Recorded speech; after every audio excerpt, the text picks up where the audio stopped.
So we killed the guy, took his wand. Yep. Have we searched the camp if we have loot? Yeah. Okay, so we searched the camp. There was a cave. There were bodies in the cave. We burned the bodies. Okay. Potions and a force written down, I thought. Yep. 2 potions and a beat of force. Yeah. And a bunch of random weapons, some studded leather armor. Yeah. I say prayer, do some death rites, and cremate the crap out of them. Okay. Yeah. No more raising. Yeah, and then you have a wand of animate dead. Definitely animate dead, definitely not raise dead. Definitely not raised dead. It is profane. Yeah. It is a bit of a problem.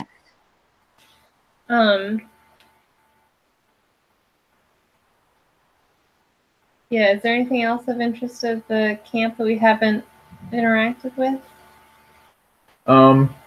Let's see.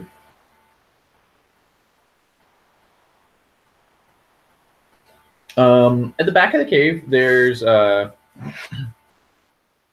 like a little stone pedestal, and on it there's a deep red gem about the size of your fist.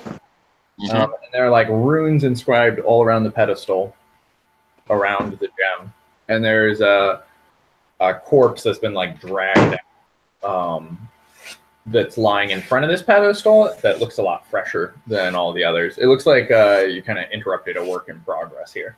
Is the corpse, does our friend, whose name I can't remember, The brother? Oriana or Gru? What? There was a soldier with the brother. Yeah, I didn't write his name down either. Oh, right. I've got Dimitri. No, Dimitri was our captain. Yeah, I didn't write his name down. You know, really written down. But The hunter guy who's with us? Yeah, do you have his name? Oh, right. Evgeny? Yeah. Evgeny? Yeah, that's right. Does he recognize the corpse? Yeah, you call Evgeny. This is Evgeny as the hunter, right? Yeah, with the children or whatever. Yeah. Yeah, you call Evgeny over, and he kind of like, he was standing like shuffling outside the cave, kind of uncomfortable and unwilling to go in, but you call him in. He kind of like lopes in, and he looks down, and he's like, "Oh yes, this man is minor from Dolge. He's what? I did not know him well, but he's minor. Clearly, you tell by his clothes. One of the workmen here." Okay. I'm gonna cast Detect Magic and see if I can get a better idea about the runes and things. Sure. Let's see. You cast Detect Magic. I assume it's magical as crap. It's a bit magical. The runes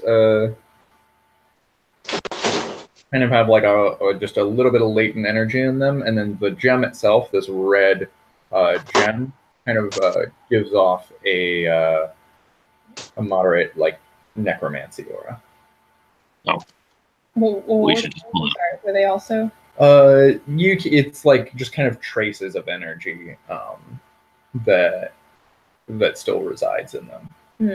Give me like maybe an investigation roll or a knowledge arcana. I have neither of those. All right, I'll give one as well. Why not? 11 minus 1, 10. Oh gosh. I just can wander around picking bodies. 2. What was your 10 in? 10, yeah. Knowledge arcana or investigation? Investigation. Investigation? Yeah, I'm just wandering around poking bodies. Okay, yeah, you from your investigation, you kind of turn over the body and put together the scene as best you can. Definitely, it seems like this guy was executed. His throat was slit, Okay. and there's like a splash of blood on the floor around it. So like ritual or something. Yeah. All right. I'm gonna try and erase the runes because they don't seem that magical. They're carved into the pedestal. Oh, they're carved in. Into Okay. the stone. Mm-hmm. Do they have blood in them? A little bit, yeah. I washed the blood out. Okay. Does that do anything to the magical? Yeah, aura? with your detect magic, like the faint remaining traces of magical energy that were still residing active in the runes Mhm. has dissipated after you wash out the blood. Should I just try and take this gem then? Yes. All right, I'll get like a handkerchief. Okay. It's not holy. Uh-huh. And I take it prepared for it to explode in my face. Okay, inside of a handkerchief. Yeah. Yeah, you pick it up with your hand, Okay. with your handkerchief. Tuck it away.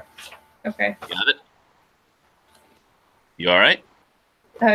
Seem to be. Are you a skeleton now? Ah! Oh God! No, I have no sense of humor. Damn. It's I don't know. It seems magical but not active. I guess Oh, you didn't touch it. that's true. Here, I'm getting no. Yevgeny will touch strange rock. That's wise, Evgeny. Yeah, I'll just drop it in my bag, wrapped up. Okay. Try casting something on it. Like a cantrip. What's that? So I can try casting something on it and see what happens. Okay. I'm gonna put it down while you do that, though.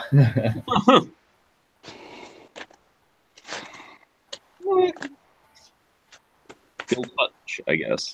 That's necromantic, right? What are you casting on it? Chill touch. Chill touch? Okay. You casting it on the gem? Yes. Are you attempting to destroy it then? Because that's a... It does necrotic damage. I'm just seeing if it like resonates with that or something.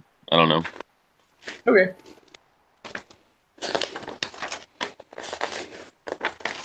I do. Oh God, 7 points of necrotic damage to it.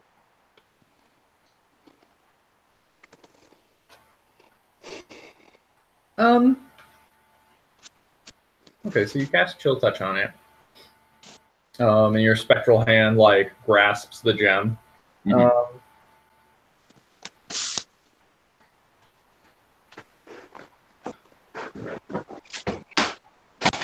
And like, yeah, as the spectral hand grasps the gem, you see the like glow within it, kind of dims just ever so slightly as the spectral hand passes through it. Well, that's good. I think. I have no idea what that means.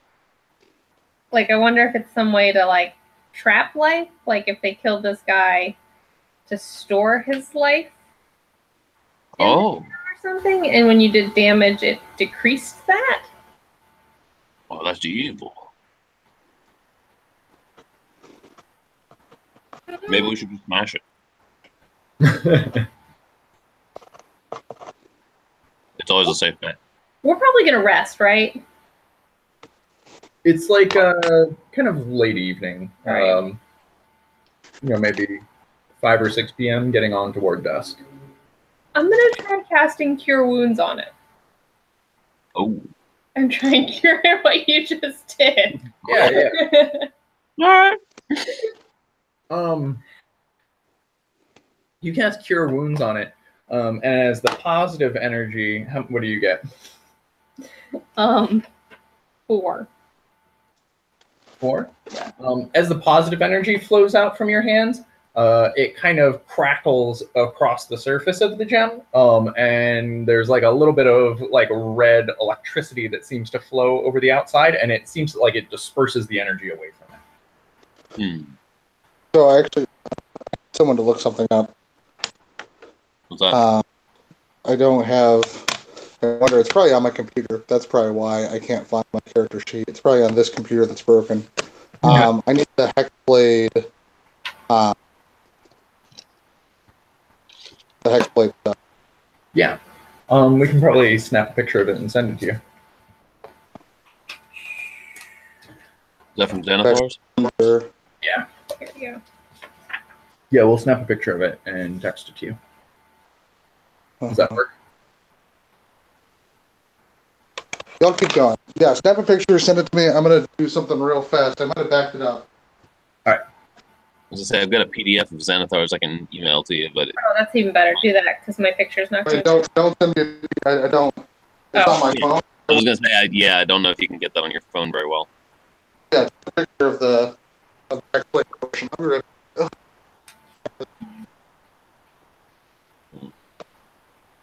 Sorry, keep going. I'm gonna be off everything.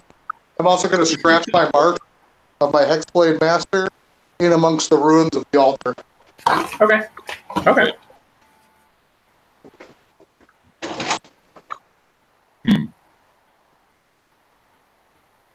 Yeah, it seems like the gem kind of rejects the positive energy that you attempt to cast into it.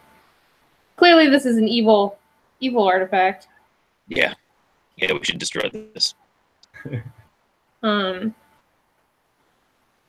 should. I don't know. I feel like we should probably take this back so that it can be. Mhm. I mean, do you think we can destroy it right here? You could try if you wanted to. I cast Dragon's Breath on myself and then breathe on it point blank. Just. If you so desire. It's too bad you don't have shatter. Let's see, I can choose from acid, cold, fire, lightning, or poison. I could do radiant if it's necrotic. I mean, I can spend a point and do radiant. Well, I can do. I've got a radiant cantrip. Oh, okay. Yeah, give Yeah. that a try. I cast Word of Radiance on it. It's a con save. Roll that. Where's my... it does 2 radiant damage. Yeah. But it's a cantrip, so I can do this all day. Mhm. To have an effect. Yeah, the first one, you blast it with a bit of radiant energy. Let's see. Sorry, I'm sending this. So I'm not. Does your cantrip do d6 damage or what? Yeah. 1d6. It crackles again and it seems to disperse the energy around it. All of it? Yeah. It seems to be immune to radiant. I'm gonna. Maybe do your necrotic some more. That seemed to diminish it.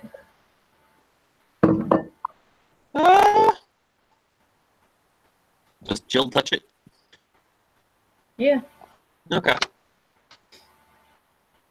I'm not sure if that's doing damage or healing it, or I don't know. I mean, I'm looking at it with my detect. That's 10 minutes, I think, right? I'll chill touch it again. And it diminishes when he does that. Mm-hmm. Do another 7 points necrotic.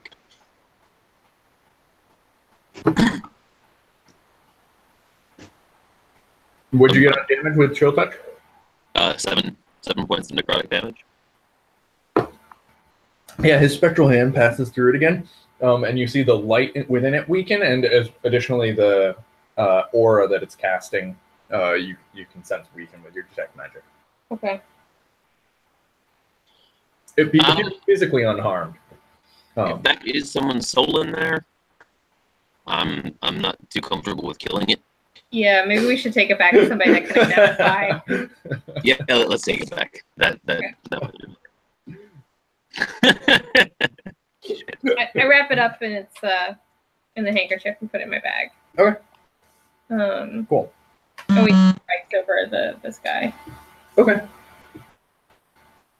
And burn him. And you say you burn all the bodies as well? Yeah.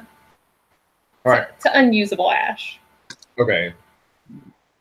Burn them down.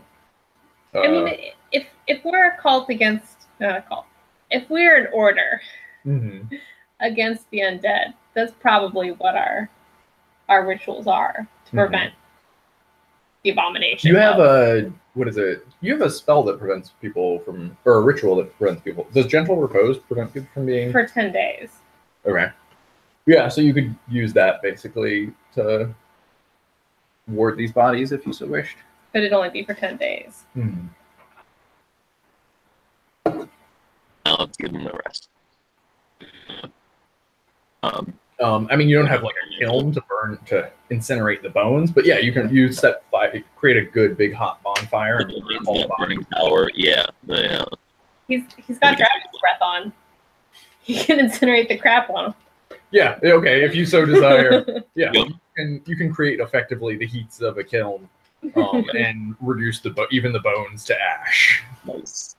I'm actually going to, when we do the necromancer, I'm going to scrape some of his ash into a bag. It's going to be useful for something. Okay. Yeah, you can pull a little bit of him. Victoria raises an eyebrow at this. And by the time you've kind of gone through all this stuff, it's, maybe an hour later. You have the effects of a short rest as it's kind of all not particularly arduous stuff. And it's getting on, it's basically dusk right now. Yeah, so maybe we should find a place to camp that's not super evil. Yeah. I mean, most of the auras that you saw have been dissipated at this point from you guys' experimenting. Yeah, Evgeny's not going to want to sleep here. Where'd that rolls though? Evgeny. He's a suspicious, paranoid commoner who doesn't understand. We just have to try and make him comfortable. It is not safe to travel the woods at night. It is not safe to be here. You have led Yevgeny to his death. Does do you have a? How familiar with this area? Do you know a sort of close by, more sort of? Very familiar. If you want to travel the woods at night. No, just like a place nearby where we can set up a camp. There's like a cliff here too, right? So yeah, we could have a cliff at our back. Yes, we could put cliff at our back. There are. He like kind of looks down. He like climbs to the top of the wall and looks a ways down. He's like, there are boulders down there. We can shield ourselves on two sides. If you would not like to stay here in caves of Necromancer. If you want to move, I guess we can move. Just 3 bread rolls here is all I'm saying. Just bread rolls? Bed rolls. Oh, bed rolls. It's like, I like bread rolls. I don't know. What do you think, Gru? Bed rolls. I kind of vote for being comfortable. Okay. I think you guys burned down the gate, but aside from that, this camp is basically intact, right? I think we burned down the tower too, or I burned down the tower. Yeah. That's right, with the guy on it. Yeah. It's remarkably effective. Okay. So we have a ready-made bonfire and sit around and toast, whatever. Do you guys do anything special with your camp for the night? Do you set any kind of watch? What's the situation? Yeah, I think we definitely set a watch. Yeah, I guess. Evgeny probably doesn't. He's a human. Yeah. So he probably doesn't have any dark vision. No, but Yevgeny has very keen ears. Alright. Maybe he can take first watch then? Yes. Yeah, believe. Go the wildlife. Oh, I wanted to ask Evgeny something. Yes, old woman. What can Yevgeny do for you? Jesus. This person is a miner. Have you heard anything strange going on in the mines? A little bit, but there are always rumors. Yevgeny has some minor friends he can introduce you to if you would like to interview them tomorrow. Like Assuming we survive the night. Great. More minor characters. Yeah, miners. Oh, no, I introduced you to some of the senior miners. Some of the major miners? Important minor characters. They are 70 years old. Okay. Oh. Very well. Mm. Yeah. Yes, there have been some rumors recently of miners die in cave-in, horrible accidents. You know, But nothing uncommon. These things happen. Bro. What's your watch order? I'll take middle. I've got 120 feet of dark vision, so. Okay. Yeah, I've got 60. Okay. I have none. Why don't you take the dawn watch then?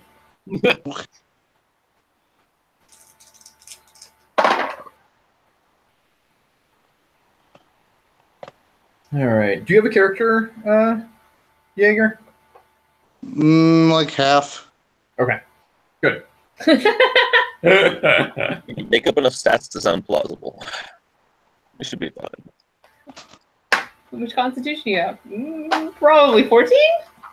Sounds about right. No, I had all my stats. The stats were on a different thing. I mean, stats it's 18, 18, 18, 18. Yeah, right. 18, 18, 18 is, it's standard. Yeah.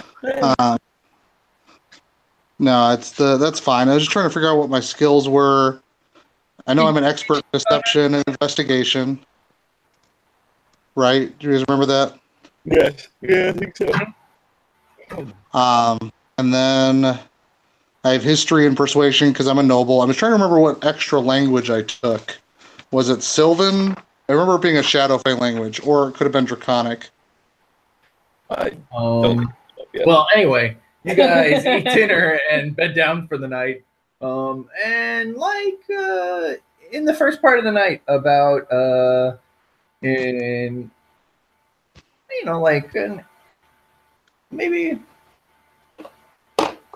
11:30, a little bit before Yevgeny should be rousing you for your watch, Gru. He comes over to you and he says, "Gru, horrible goblin. Awaken. Yevgeny hears sounds in the woods. The beasts come to us. They smell the blood." What? Listen.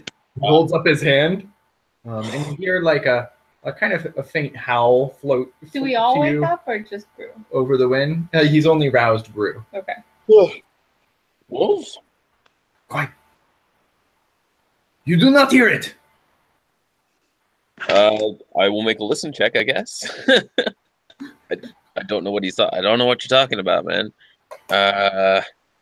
Perception? He drags you out to the front gate. He's like, "Come. Your eyes are much better in this darkness because you are from the night. Peer out there. Tell me what you see." What? You come from dark places in the earth. We're all from the deepest chasms, yes? That's not a determination of who a person is. Let's go and look at this. Damn it. Fucking Yevgeny. Yeah, 9.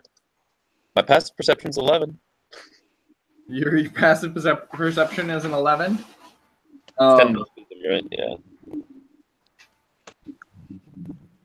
I don't. You hear like a distinct kind of howl on the wind. And Yevgeny's like, "There. Here, yes."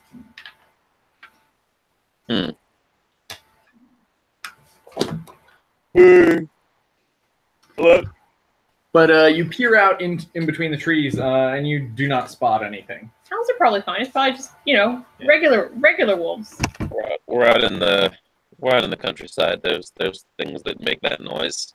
It should be probably fine. Yeah, look, it's Yevgeny, go to bed. These woods are haunted, are full of dangers. They take. Yes, that's why they're called the woods. If we wanted to be safe, we'd be in the city. Go to bed. I'll take Overwatch. Yevgeny will not sleep. he withdraws back to like the furthest point of the camp, and you see him sitting and listening. I'll take Overwatch. Yeah. Just gonna sit there and chill out, I guess. I don't want to have anything to help me. So you don't want what? I don't have anything to particularly help me on watch, so I'm just gonna sit and chill. I don't. Not good out in the woods. Where are you, like, back within the walls by the campfire? Are you out at the gate? Where are you posted up? You took me to the gate to look out, right? Yeah. So I might as well just stay there. I mean, we're in the Palisades, so it'll probably be the gate where things come, I'm assuming. Okay. How far is the cave from the gate? Like, what's that distance? Like 40 feet. Okay. So you're a bit back from him. Okay. Let's see here. So yeah, there's a bit of silence. You hear owls hooting out in the darkness of the woods. Yeah. Um, Myself, that superstitious peasants. They yeah. probably wear owls. Yeah. And after, like another 20 minutes pass, you're sitting quietly, like enjoying your watch and scoffing at his superstition. When there's a brief moment and you think you hear a rustling in the brush a little ways away, and then there's a crash and you see a form sprinting up towards you out of the darkness. Oh, God. Okay. What is it? It looks like a pretty large wolf. It gets a surprise round, having snuck up on you. Yeah. Oh, no. It like crosses the distance between the nearest trees and you, lunges up at you, and its claws come down into you. Oh, God. I've got an armor class. Actually, sorry, its teeth. What did you say? My armor class is 13, so. You've got an armor class of 13? Okay. Yeah, it leaps from about 15 feet away and lunges at you. It gets a 15 to hit you. Oh, no. Yeah, and it lunges into you and bites down at you. Ooh, does 3 points of damage. And give me a Constitution saving throw. Oh, no. Oh, Jesus. Constitution. I have that. I do. One of my saving throws. Weird. That's a 9 plus 4, 13. 13? Okay. Might actually do.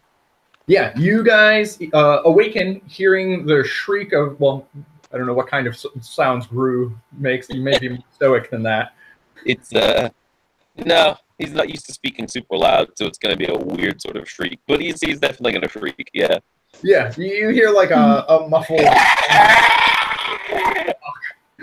from the gate entrance, and you guys, your fire is, I take it, just a bit in front of the cave. So like 30 feet away from you guys, you see Gru tussling with a pretty large wolf in the entrance. Okay. We need to do initiative. Yeah, give me initiative rolls. Oh, nat 20. Ooh. Oh, Oh, it gets a nat 20. Oh, Oh man, plus what's your one. dex? Just damn it. Oh, it's +1 as well. It has dex 13. Okay. Yeah. So you like snapped your feet. I'm gonna say What ho? Yeah, as a result of your nat 20, you're not prone. You, like snap your feet. You're like you find yourself I like, actually oh do shit. yell what ho. But this thing across the yard is already on top of Gru. It is also in full bloodlust. 17. 17? Damn. Of course I go last. Do you want me to roll one for Evgeny? Nah. Okay. He's gonna He's hunkering. hunker. Okay. Okay, so it goes to its turn, and it's on top of you, Gru. Yeah. And it's going to take a bite and a claw. Okay.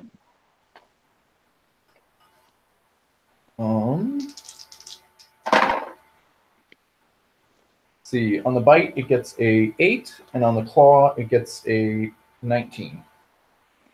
Claw hits. And it does 10 points of damage. Jesus Christ. How you doing there? Crazy. That was epic damage. 7 out of 20. Okay. And then So I haven't had a long rest yet, though. correct. Okay. None of us have, right? Correct. You've had a short rest. Okay. But not a long rest. Okay. My turn? Yeah, it goes to your turn. I'm gonna run my full movement forward, Mm-hmm. and then I'm gonna cast Guiding Bolt on it. Okay. So, an 18. An 18 that hits.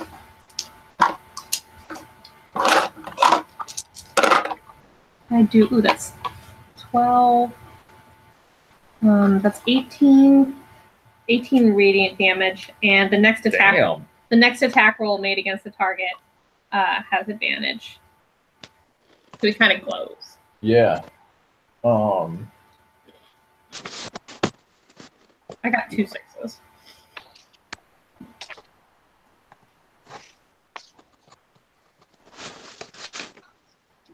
Yeah, you blast the fuck out of it. It's singed and it yelps.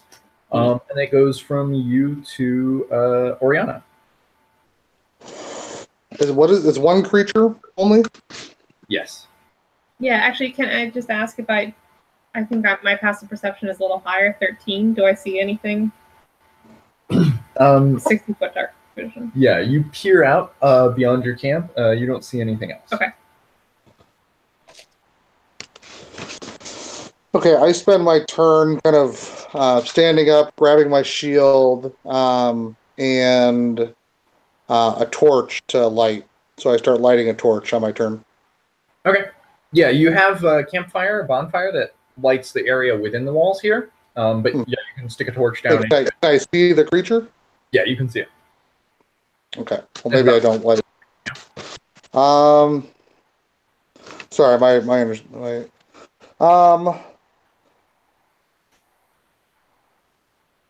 okay, in that case, I use. How far away am I from it? 30 feet. Oh, I thought we were further. You're just across the camp. It's right in the entranceway. I thought you said that was 40 foot. I assume your fire is a little closer. Okay. They're towards the back. They aren't like Gotcha. pressed against the back. So I'm in wall. melee now. Did you move 30 feet forward? Mhm. Is that where you want to be? Yeah, I guess so. I better give it another target if I can. Okay. Then yes. Okay. Is Gru prone? No. Okay. Sorry, go ahead, Jaeger. Yep. No, it's okay. I'm just figure out what I want to do. Mhm. I will stand up for 15 feet of movement. Mm-hmm. I will move 15 foot closer and also at an angle, Mm-hmm. so that what's your character's name, Margaret? Victoria. What's your character's name, John? Rue? Gru. So that Victoria and Gru aren't within the line of fire for me. Okay. Grabbing my shield as I go. I'll use a bonus action.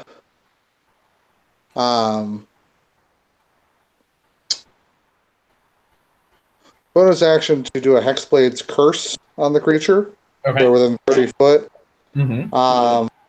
And I will go ahead and Eldritch Blast the target. With advantage. Huh? With advantage on your first attack Okay. again. I rolled a 19, so that's already good. I rolled an 18. Nice. So with my 19, I actually crit because of my Hexblade Curse. Nice. Okay. Yeah, you So I do 2d10 plus 2 damage to it.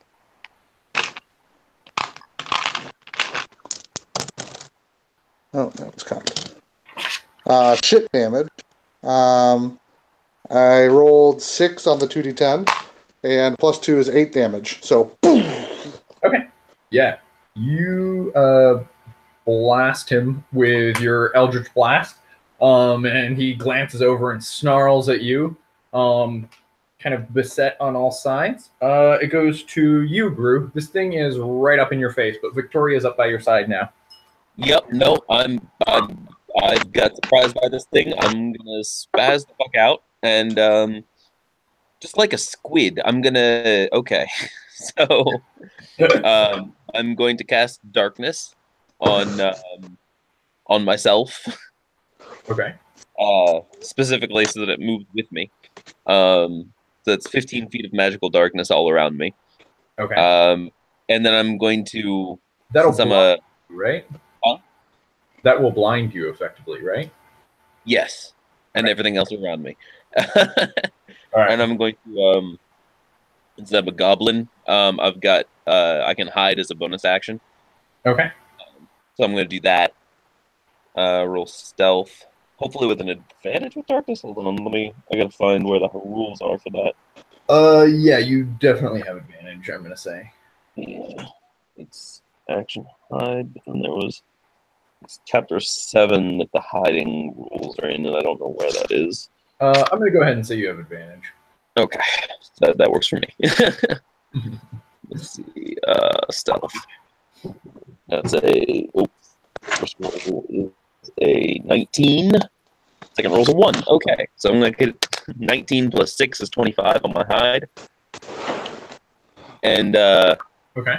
I'm just gonna take off get 30 feet of movement, and I'm gonna move 30 feet back along the wall of the compound, away from this thing.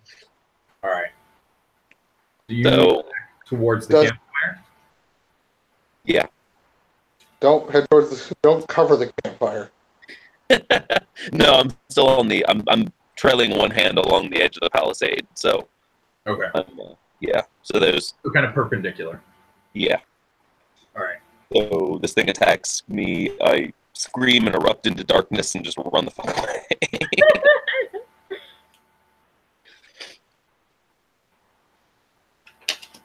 And that should be my entire turn. Yeah. You slip away with your 25 stealth in a sphere of darkness safely without provoking attacks of opportunity because you stealthed. And then it goes back to the wolf. Having lost Gru, I think it's going to turn at you, Victoria, who just blasted the fuck out of it. And it lunges into you with a bite and a claw. Okay. Gets a 17. Oh, both miss. Ooh. And go clanking off of your armor. And it snarls kind of angrily as it tries to Back, chomp on you. Hellspawn! It chomps on the edge of your shield. And it goes to your turn. Okay.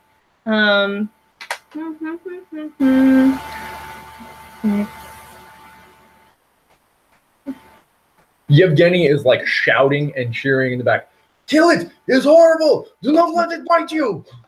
I am certainly trying. Thank you for your very useful advice, Evgeny. Yevgeny can't get good shot in, but it looks like you got this pretty well handled.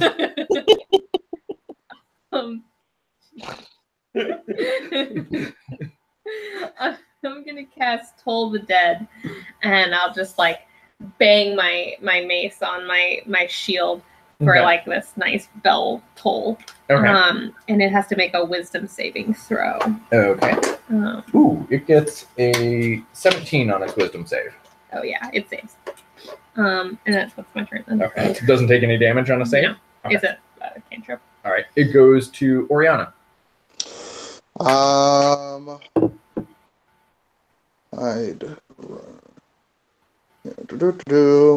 Okay, I'm going to draw my short sword and close the distance, the 15 feet to the creature. Okay. Yeah, you can flank it if you want. I will stand with you, sister. No, stand on the other side. I'll stand right next to you. On the other side. Oh, on the other side. And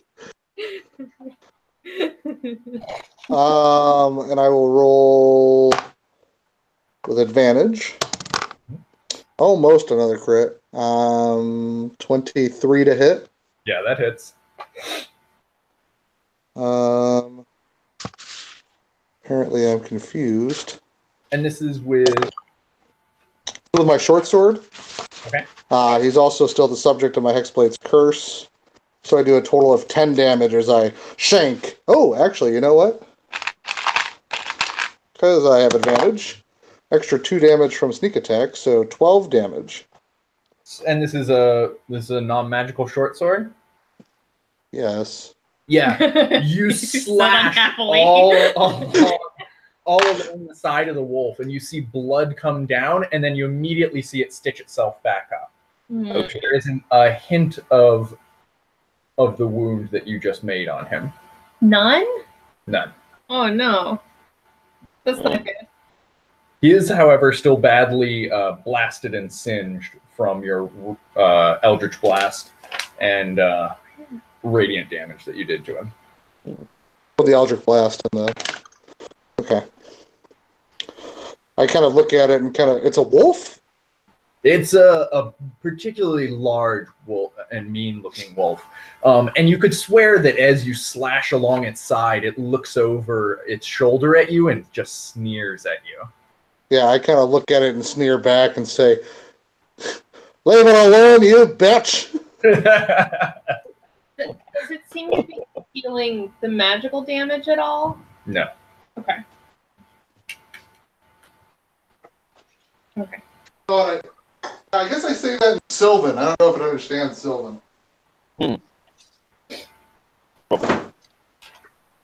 knows? It barks a couple guttural barks at you. Oh, yeah. She knows what I said. She knows.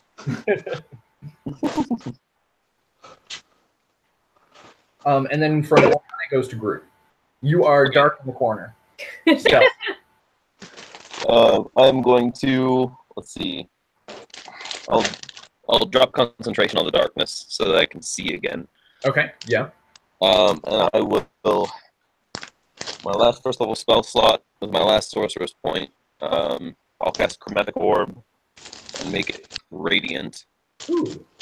So I need to make a spell attack against this thing, which gives me a +5. Okay.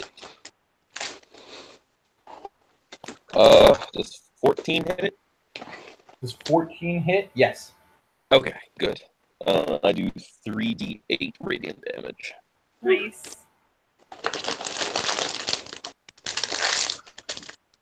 4, 5, 1. So 10 radiant damage. Yeah, you blast it with a little sphere of radiant light, and it sears all up its side. You can see the skin char. And the fur burn away. And it yelps at you. Ah! This thing is looking bloodied. Good. And then it goes back to its turn. Let's see. It bounced off your shield, and Oriana just slashed it from behind.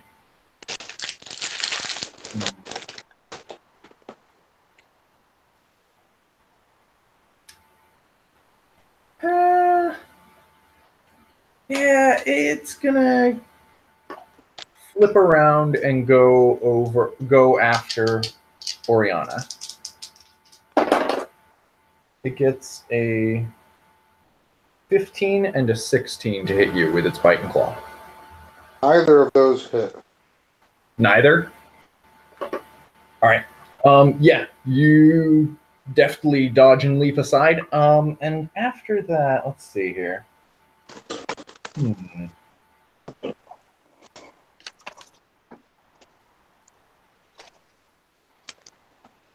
Okay. Yeah, that's its turn. It goes to your turn, Victoria. Okay. I'll be honest, I wanted it to hit. Me too. I'm gonna try and do the same thing again since I don't want to hit it with my non-magical mace. Okay. So I'm gonna bang on my shield again and toll the die. Oh, and it does a wisdom save. Okay. It does whiz. It gets a 10. Okay, yeah, that fails. Because it's taking damage, it gets a D10. Or is it D12? Sorry, let me just check. I think it's D12. Sorry. You're okay. D12. Oh shit, I put all my D12s away because I never fucking use You want them. one from me? Yeah. No, it's bad luck apparently. 9. 9 points of damage. Necrotic. That Okay. makes a difference. Yeah, you bash your shield, and the sound reverberates. You see it cringe in pain. And that goes to Oriana's turn. All right, I'm gonna take my shield and kind of smash its face away from me, mechanically taking a cunning action to disengage. I'm gonna back up, like 10 feet. I'm gonna holster my sword as I do, and I'm gonna take my hand. And I'm just gonna Eldritch Blast to the face. Okay. Do I still have advantage from you for some reason? No. Or just was that the one attack? Okay. It was just the attack, yeah. Gotcha. I roll a 20. That hits for sure. 5 damage. 5 points of damage. Yeah, he is looking pretty rough around the edges and pretty pissed off that he hasn't managed to get his teeth on any of you aside from Gru. Let's see here. Could be Gru's turn, yeah? And yeah, now it is Gru's turn. All right. I'm Firebolt is all I've got left. So, Is it going? Yep. oh, ah! I want feel the fire of Palor. Oh, nice.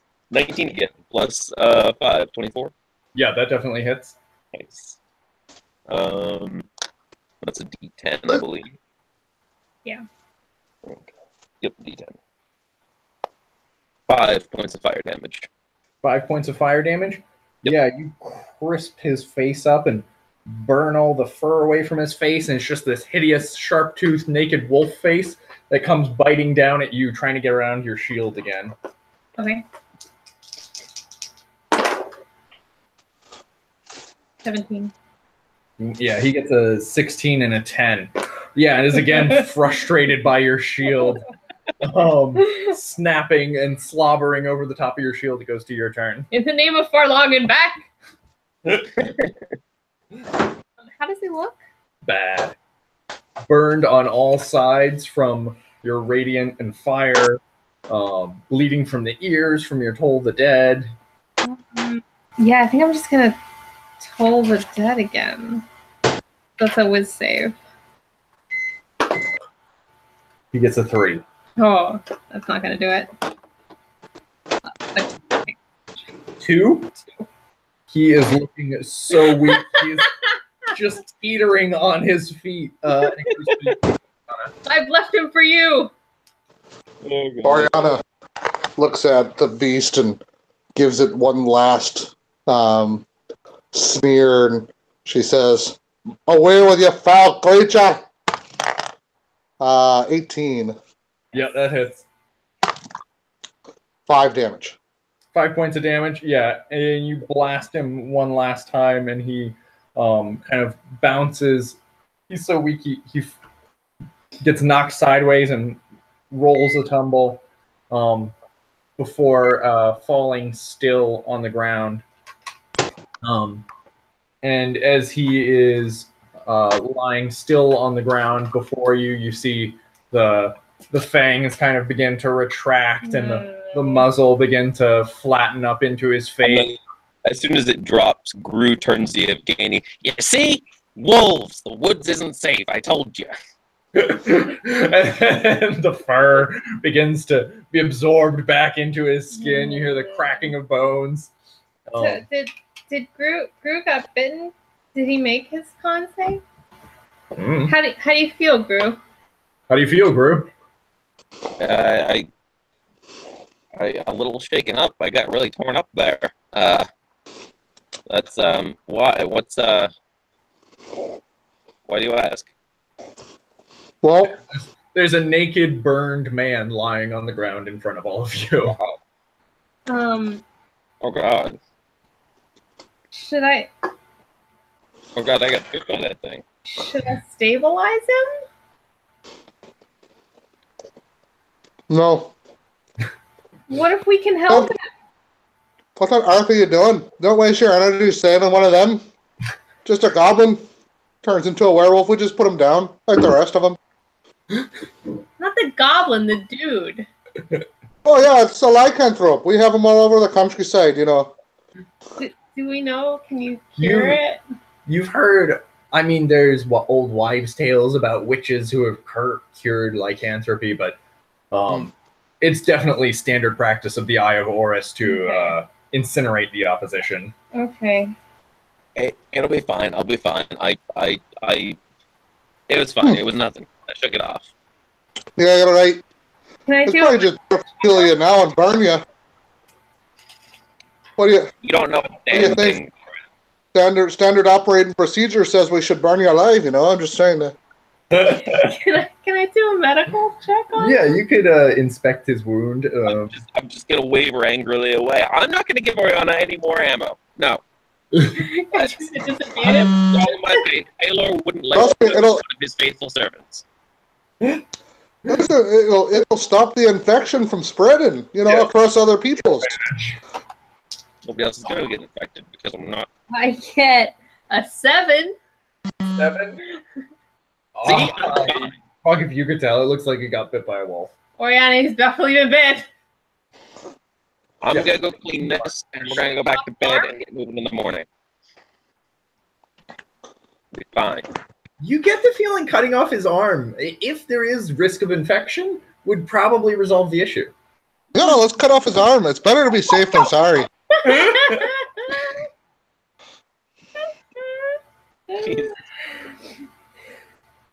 I think for the best, you know, for all of us, I think it'd be better if we just cut it off at the source. We did. We killed the thing. It's cut. That's it. Yeah, like right here, like right above your elbow. That'd probably be a good place. No. I think I'll be fine. You only need one hand for your spells. I mean, I'm fairly certain you'll still be all right now. Just patently untrue. No, I. Listen, you can't trick me, Goblin. I understand how spells work, you know. I asked Evgeny if he wants to come over. I cast light on my shield so we can see. Yeah. And ask him if he knows this guy. Yeah, you call Evgeny over, and he walks over like cautiously, standing like behind you, and looks over your shield. It's like, no, Evgeny does not know this man. He could be from Dolge, but Evgeny does not know everyone there. Oriana puts her short sword. Any strange monsters inhabit this wood. There could be more. If you think of this. Yeah, we'll be fine. We'll be fine. We just need to make sure we cut off the elbow, you know. I'm just saying. She puts her short sword in the fire.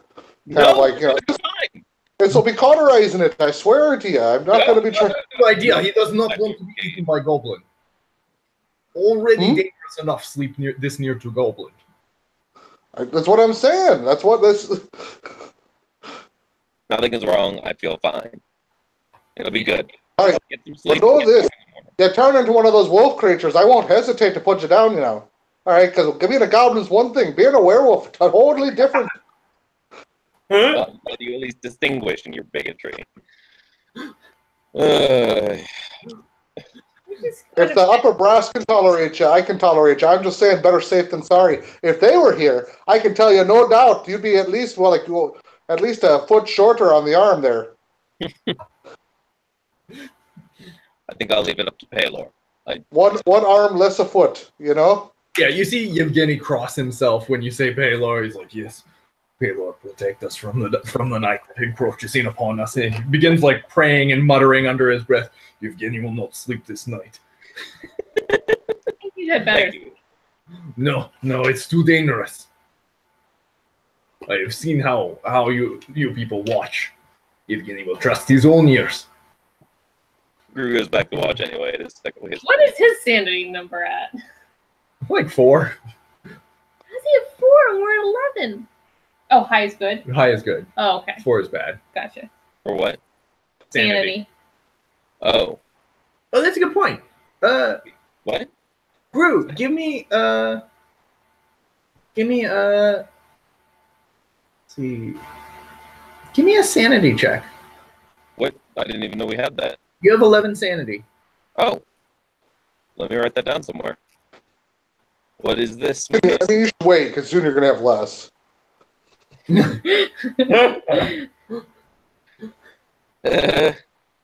How do I do a sanity check?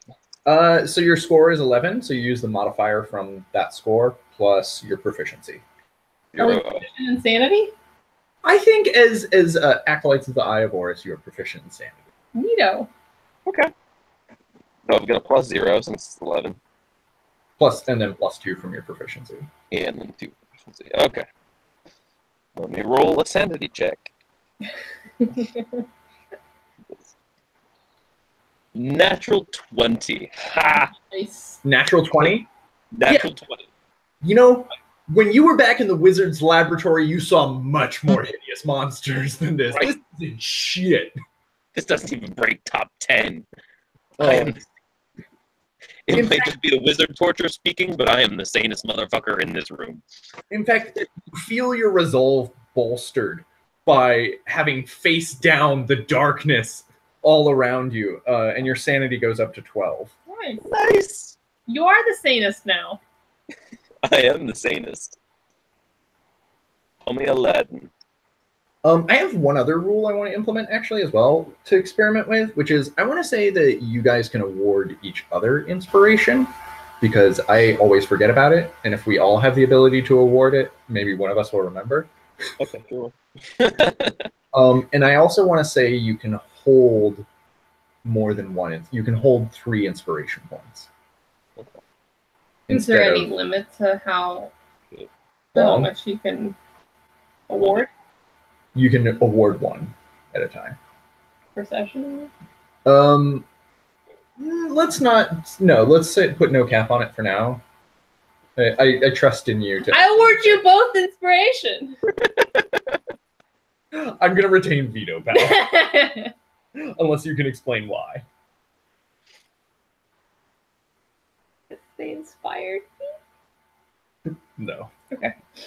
Kind of Okay. want to award Jaeger inspiration for Oriana wanting to kill me, but then I don't like that she wants to kill me, so I don't think I'm going to. Don't be petty, John. Don't be petty.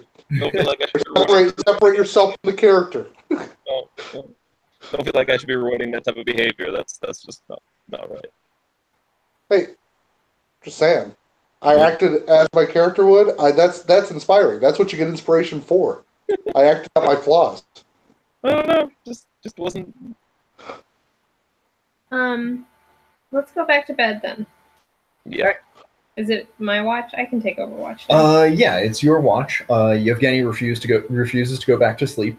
He climbs up the wall and spends the rest of the night peering out into the darkness.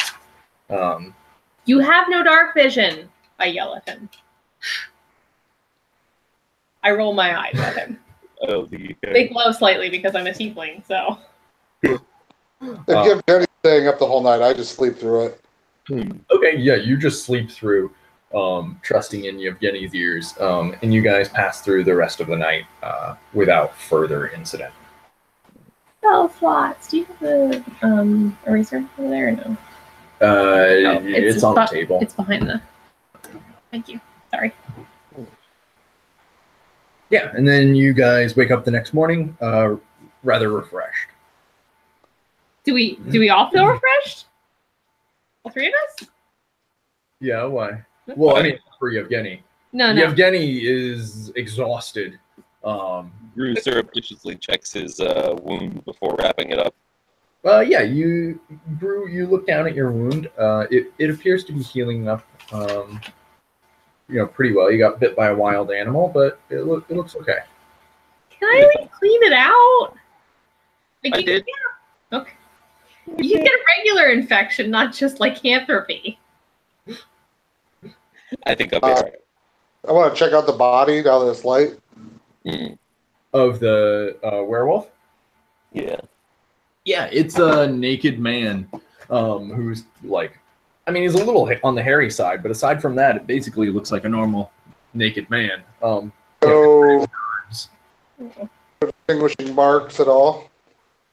No, you don't note any weird like scarring or tattoos, anything like that. Open his eyes, From the is it any weird color of eyes? No, he appears to have normal human eyes. Yeah, by all accounts, he looks like a normal guy. If you passed him on the street, you wouldn't give him a second glance. He's a bit big and burly, but I ask him, is this common? Wolves turn into people? Wolfman. My Baba, she tells me legends of this kind of thing is why you do not go out into woods at night. Oh no. I got a small journal. Turn their sounds. What's that? I get it back. So I take out a small field journal and I write down my field notes of the body. Then I gather some wood, stoke the campfire, and then throw the body on top of it. Okay. Yeah. I say some holy words of Farlongin to speed him on his journey, even though he fell. And may he rest in peace. Yes, he is tortured creature. Perhaps now he will find some rest. Yes, his curse has come to an end. Yeah, you guys. Danny must be very fun at parties. Yes. He drinks a lot at parties. Only way to keep the ghosts at bay. Yes, we hear them howling in the night. Christ. Okay, let's head home or to the. Let's get back to civilization. Yeah. Actually, can we set up the mine? You can go wherever you'd like. You want to go directly to the mine? Yeah, I want to give it a gander. Should we send him back? I feel like he's going a little crazy. What? He's not crazy. He's world that is crazy. He couldn't hear me because I put my hand here. What about our soldier friend? Yeah. Did I ever name him? I thought Evgeny was our soldier friend. Evgeny's the hunter that we hired. Right. Soldier had like. Did your friend die from the ghoul? No, I think Evgeny died from the ghouls. Okay, well, the soldier friend died from the ghouls now. Because Evgeny's way too much fun. Oh, I completely forgot about the dude. I knew somebody died. Didn't Evgeny get ghouls? I think it was. Yeah, he got eaten by ghouls. You're right. The soldier's name is also Evgeny. Yeah. So, also Evgeny. What about... I think that because we found a miner's body, we should pursue our investigation towards the mine and see if there's any foul there that might be a pipeline to dark magics before reporting back to Noble in this area. Yeah. Plus, in mines, there's a limited number of directions that can sneak up on you. So, do we want to take Evgeny with us?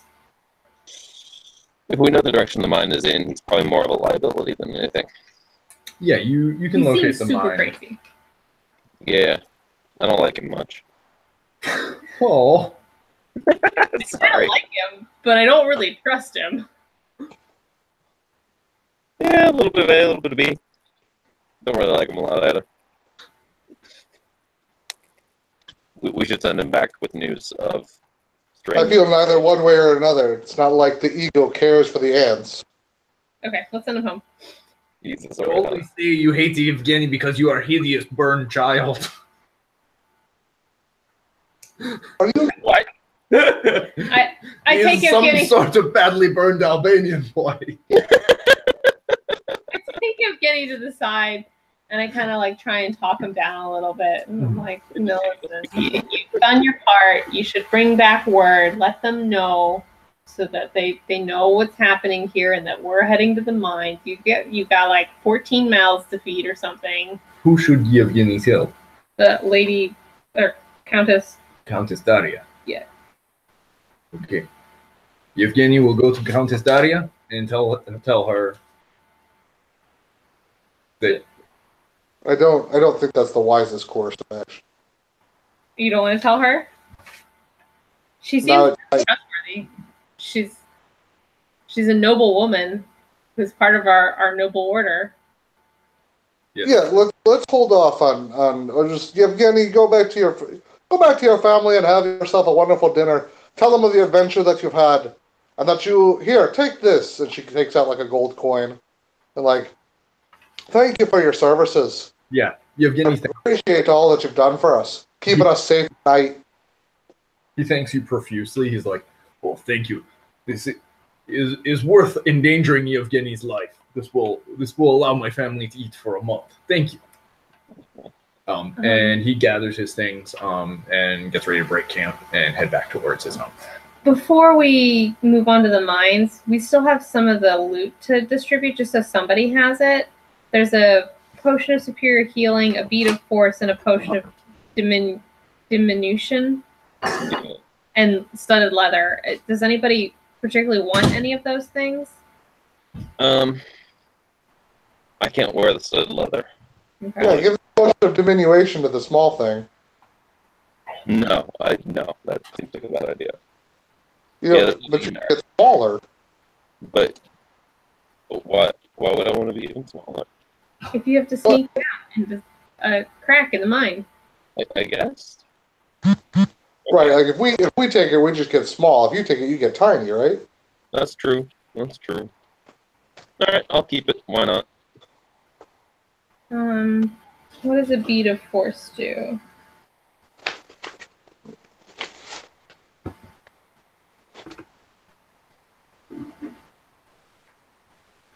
That's you throw it at something and it erupts into a sphere. What's this now? Oh, bead of force. Do you want to take that, Jaeger? Because it's going to be a throw check, and I don't have any dexterity. Correct. And one of you two take the healing potion, because... You- Give it to the cleric. But I already have healing. Yeah, but that way you can distribute. You can administer it to us when we die. Can I just heal you? Yeah, I don't know. I don't know what he's. One of you should take it. Give it to Harden because he has a character sheet to write down on. Okay, Harden, you got it. You write stuff down. I printed the character sheet. Look. Don't talk down to me, like, in front of your friends. You're right. I'm sorry. All right. So, what are you guys doing? You're breaking camp. Yeah. Where are you headed this morning? The mine? Harden, go ahead and take it. I don't need it for now. Yeah, I'll hold on to it for now then. Okay. We're gonna head to the mines. I want to look at something real fast.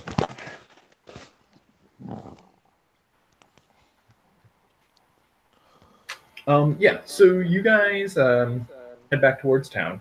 It takes you maybe. Oh, mines are in town? Yeah. Oh, I didn't realize that. They're kind of on the outskirts. Up. Oh, okay.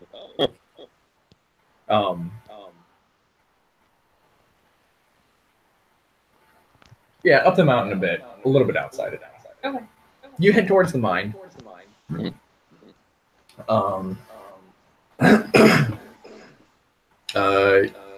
go back to the main road, head back to the east for about an hour, and then start heading up the mountain towards the mining camp.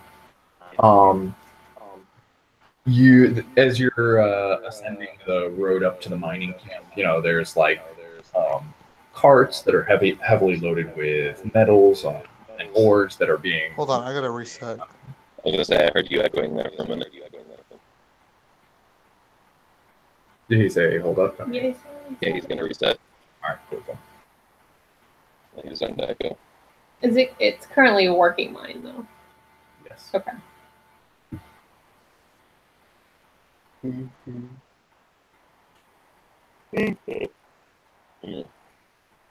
Yeah, it's an active mine. That's basically sort of the central economic force of Dulwich. Okay.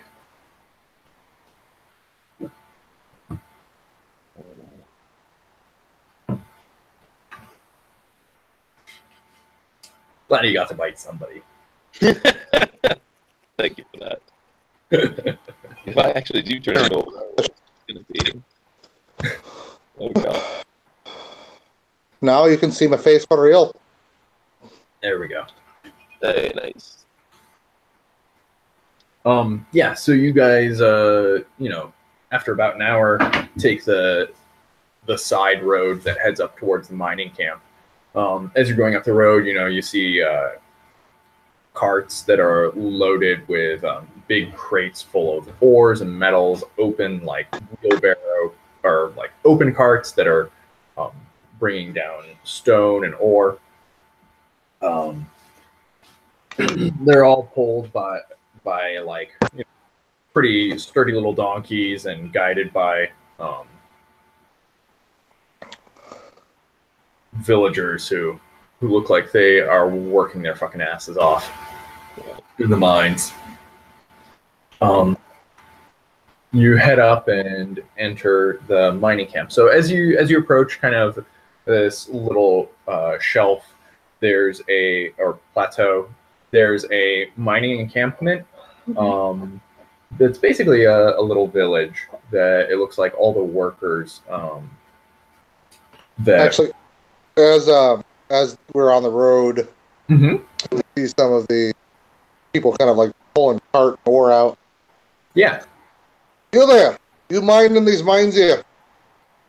Yeah, one of the guys who's leading a cart down like pauses to talk with you and seems pretty pleased to take a brief break. And he's like, "Yes, I work in the mines. What can I do for you? Are you not from around this town?" Order with the Eye of Horse. You might know our order.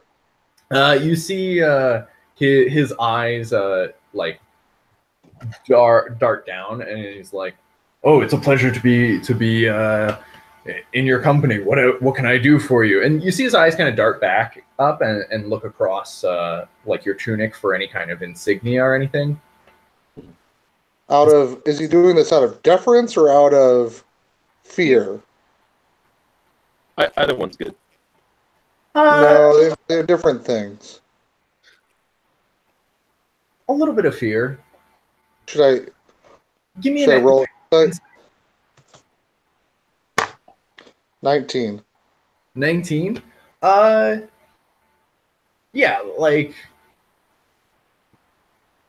the immediate read you get is like his instinct is to not cause trouble with people who are armed and have authority. So yeah, a bit of fear.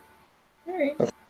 But not that he has something to hide, and now that the Eye of Horus is here, he's afraid they're going to find out. No, not that kind of vibe. Okay. No, like he's a commoner, and you have a bunch of authority and the authority to harm and kill people. Yeah, we do. And he's like immediately aware of that when he hears the name of the Eye of Horus used. Oh, what can you tell me about your day-to-day tasks? How's it been in the mines these days? Oh, it's hard work. I work from dawn until dusk, about 14 hours a day. But it's just enough to feed my wife and my children. Yeah, who works the deep shafts? The deep pardon? What do you? The deep shafts, the mines, the deepest mines. Where do you work? You work in the mines, yeah? Well, he kind of like stumbles a little bit as you immediately start asking about the deep shaft. He's like, "Well, I don't know that much about the deep." I asked you, what do you know about the deep shaft? Very little. I don't work in that section. That's all right. Hey, calm down, you little bit. I don't. I'm just here because. Sorry, I'll tell you everything I know. Lady Daria sent us. We're just looking to, help out with the efforts. I want to roll deception. Deep shaft. Okay. Yeah, give me a deception. 20. Muttering Victoria on the side. Deep shaft. What is he talking about? Deep shaft. The mining term. Yeah, the guy's like, "Oh, you were sent by Lady Daria." Of course. I thought she already had her own men working the deep shafts. I'm surprised. She must have sent you to follow up on that. Aye. As we get extra authority to dig down there. If you'd like, I can bring you to. If you're new, I can bring you to the foreman and to the men who work the deep shafts that she assigned there. Yes, bring us to the firemen. That's exactly who we're looking for. Okay. And can you tell us about the missing miners? Well, there was about a month back. There was in one of the deep shafts. There was a cave-in. An entire team was lost. And crews were on kind of high alert. They were bringing in all kinds of new support beams to prop up the tunnels after the cave-in. Do a whole lot of work to re-secure the area. And ever since then, they've only brought in much more experienced people. They say they're more volatile caverns.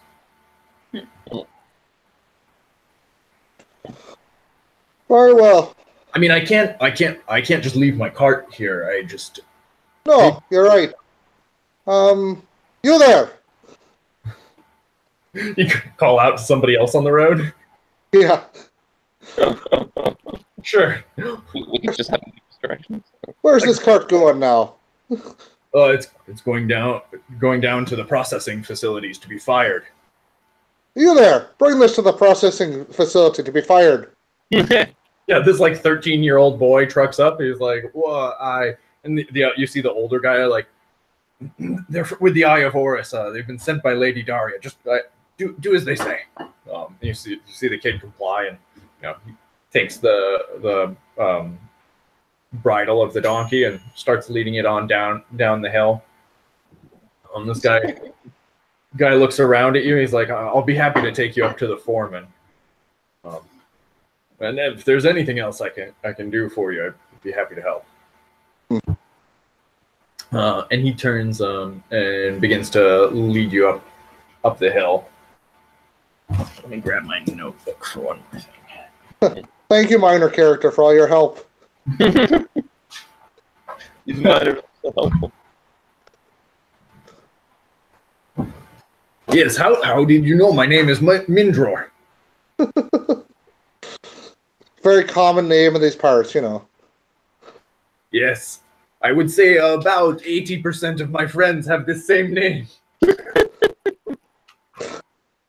Entire team that was lost last month, all Mindrors. You would not believe how common his name. Yeah. Once you start naming your children after your father, and father is always named Mindror, it's very hard to change. Was it someone? Oh, I think it was a different game. Was it one we were playing where all of the wizards had the same name? I don't know. It was a whole. Oh man, it was really funny. It was they were all Ted or something. I'll take you to Ted, and then other Ted was like blonde Ted. Yeah, take the blonde Ted.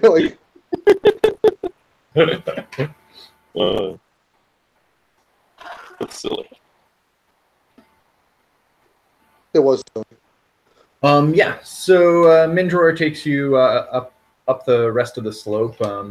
As you enter this little village, it's populated with a good probably 40, 50 houses up here on the plateau. Kind of a rudimentary village and housing for all the folks who work in the mines. And he starts to lead you kind of down the main street of this little village. There's people passing in and out of the mines. There's equipment going in and out. Merchants coming up the road to supply the town. There's also, there's men on their day off outside playing dominoes on the street. You continue on up towards the entrance to the mines. And there's kind of a big gaping hole in the cliff side, in the side of the mountain, a good 20 foot across. He leads you in through this entrance. You pass a little ways in to kind of a large open chamber. You pass maybe 100 feet in, and there's a big open chamber that has kind of a small shack on the far side that he points to. He's like, "That is the offices of the foreman. You'll find him there." There's also, mine carts coming in, transporting freshly mined ore. There are, near that, there are areas where they're trading up ore and loading it onto carts, and then there's like other rooms that lead off in a couple directions.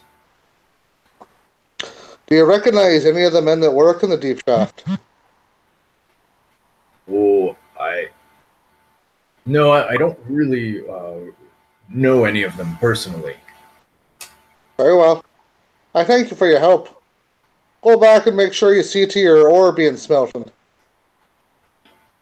All right, thank you very much. And he turns kind of glad to depart from you and jogs off the other direction. I kind of pull. I don't actually know if I do or not. Yeah, so you're in kind of like a large chamber that's maybe 200 foot across by like 80 foot high. Yeah, it's a big open natural cavern. It looks like that they've kind of moved in to occupy as sort of this first central staging room for the mines that go deeper inward. And there are 4 shafts, it looks like, that go off on the far side of the room. And there's sort of equal activity around each of those? Yeah, I mean, there's quite a lot of activity passing through this room. Mm-hmm. There's like people actively loading and packaging and unloading things. There are people coming up to another side chamber that looks like it's an equipment room, picking up like lumber and picks and that kind of thing. You go talk to the foreman? Yeah, as we kind of walk to the foreman's shack, I kind of speak lower and kind of bring in Gru and Victoria and kind of like, I can't believe I'm letting you into my confidences, but better you know going into this than not. Yeah. I'm sure y'all have some questions about this deep shaft business. Yeah, I'm kind of lost. The other night when we were staying in Lady Daria's house, the fireman was over, talking about how they were mining for artifacts down in the deep shafts. Wait.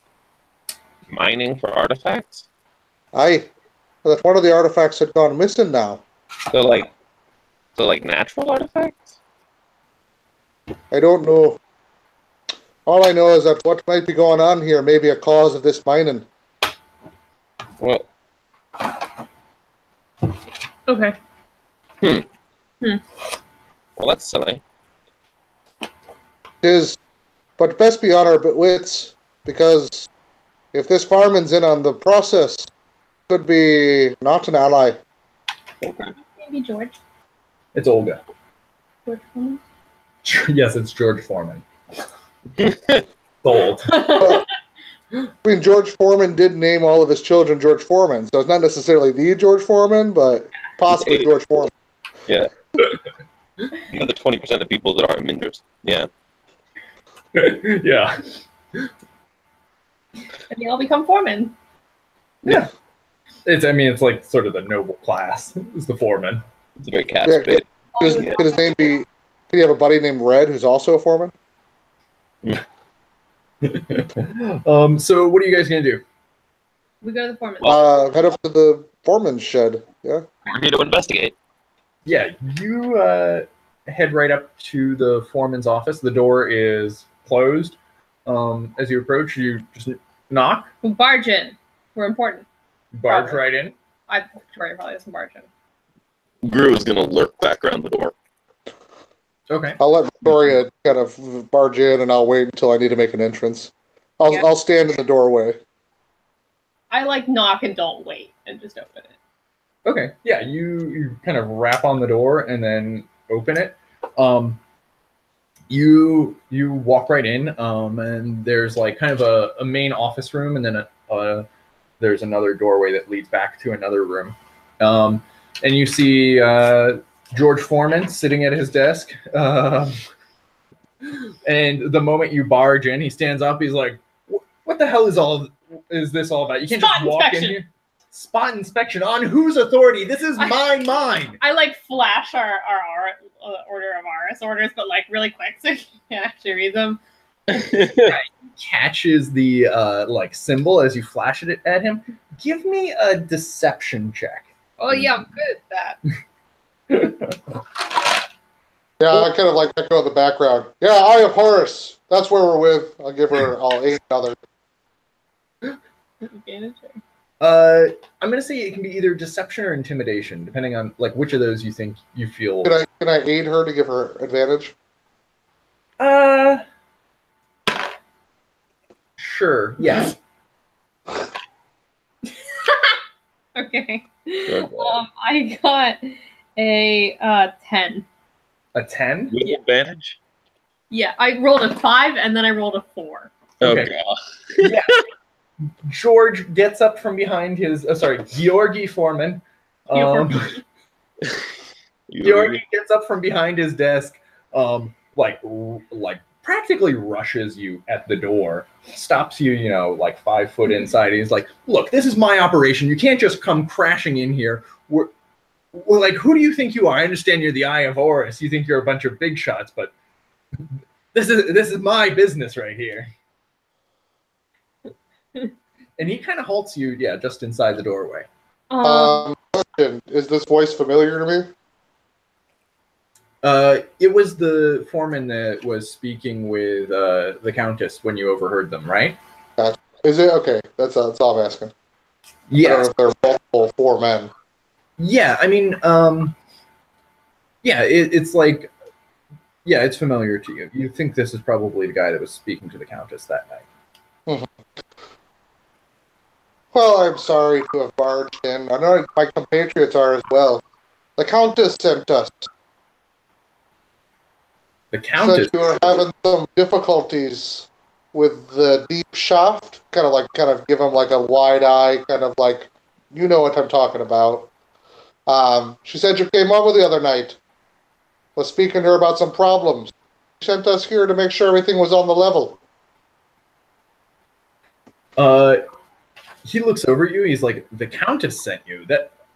We've already received her men. Why? Is there a problem? She shouldn't need any backup. Give me a deception check."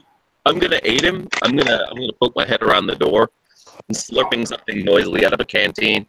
Yeah, Lady Cresamira. I got a 25 without help, but either way. But what do you do? You said what do you say?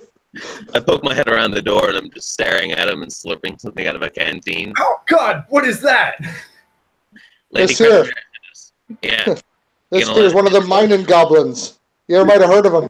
Mining goblins? Yes, they have lots of expertise. They're very used to these sorts of problems. This is highly unorthodox. Listen. Wants results.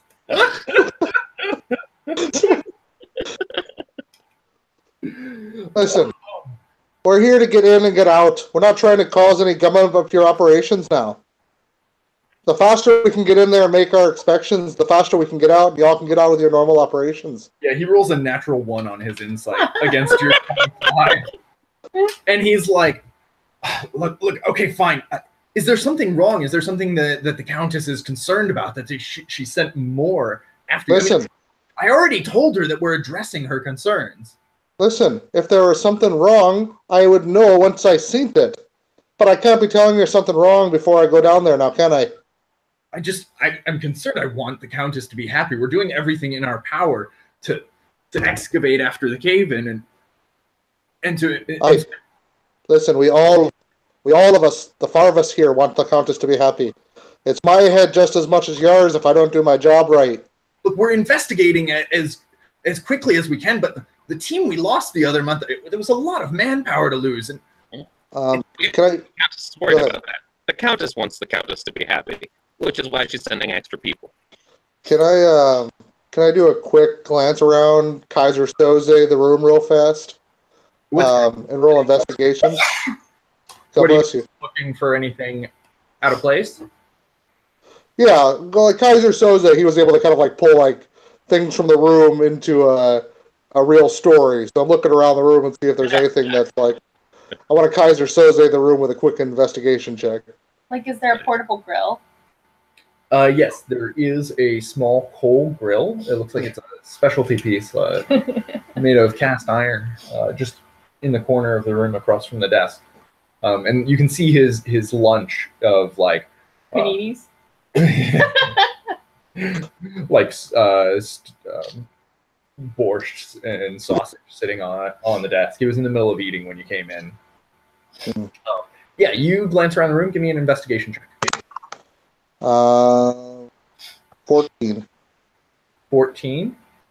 Let's see.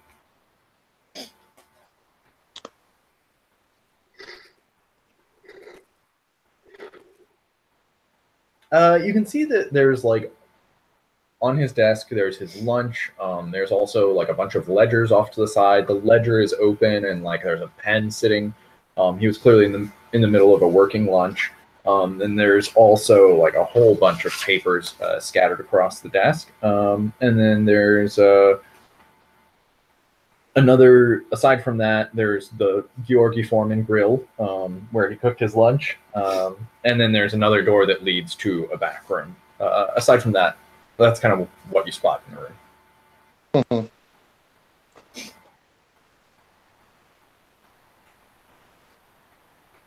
I kind of like lean over him and kind of glance at the ledger. And what's all this now? This the mine output? Yeah, you kind of like sidle your way into the room and lean over his desk. And you're looking, and he's like, "Yeah, those are our figures for the past month. I was just working on bringing our tables up to date. All the Kind of like our staffing, hours, pay." looking for like where the numbers kind of drop. Like this is the date of the mine collapse. Yeah, you can see his kind of like as you start flipping pages. Yeah, you can pick out the day where like his staffing drops by 20, from like 150 to 130. He's like, it was a grim day that day. And who'd you have pull up the bodies? We haven't actually recovered all of them yet. Some of the families are brokenhearted, but it's been a mess down there, as you know. And what of the thing you pulled out besides the bodies?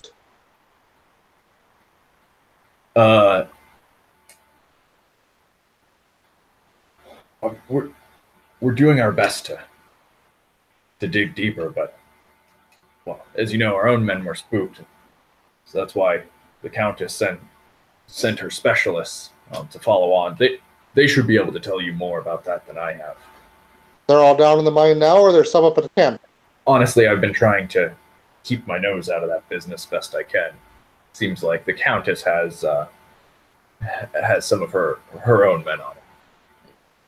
And like I said, are they down in the mine now, or there's some up at camp? A few up here at camp, but they're down in the mines working right now. Maybe we should go down. Very well. I won't send a runner right now, but very soon, if I don't see what I'm looking for, you best bet that Countess Daria will hear about this. Yeah, of course. I mean, I'm happy to help you in any way that you need. I wouldn't want to upset the Countess. Perhaps half of your lunch there. Some of them borsches. No, don't ask for his lunch. Yeah, I'd be happy to take you down to Shaft B after I finish my lunch, if that's all right with you, if you have the time. I can offer you lunch if you've eaten. These are well-grilled borschts. Thank you. I didn't know you grill borscht. It's my grilled Specialty. the way we've always done it. Just pour it right on. Very hot for a cold soup.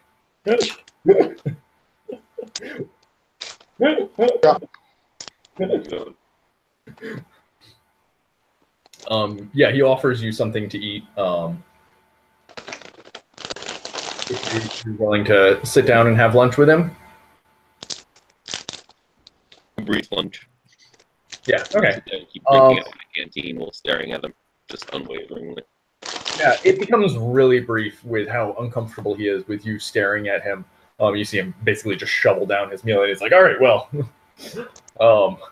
He can't seem to focus on his work that he tries to return to. Carrot the one. Carrot. You dropped the ball. Of course, yeah, of course. He slams the ledger shut and kind of pushes it to the side.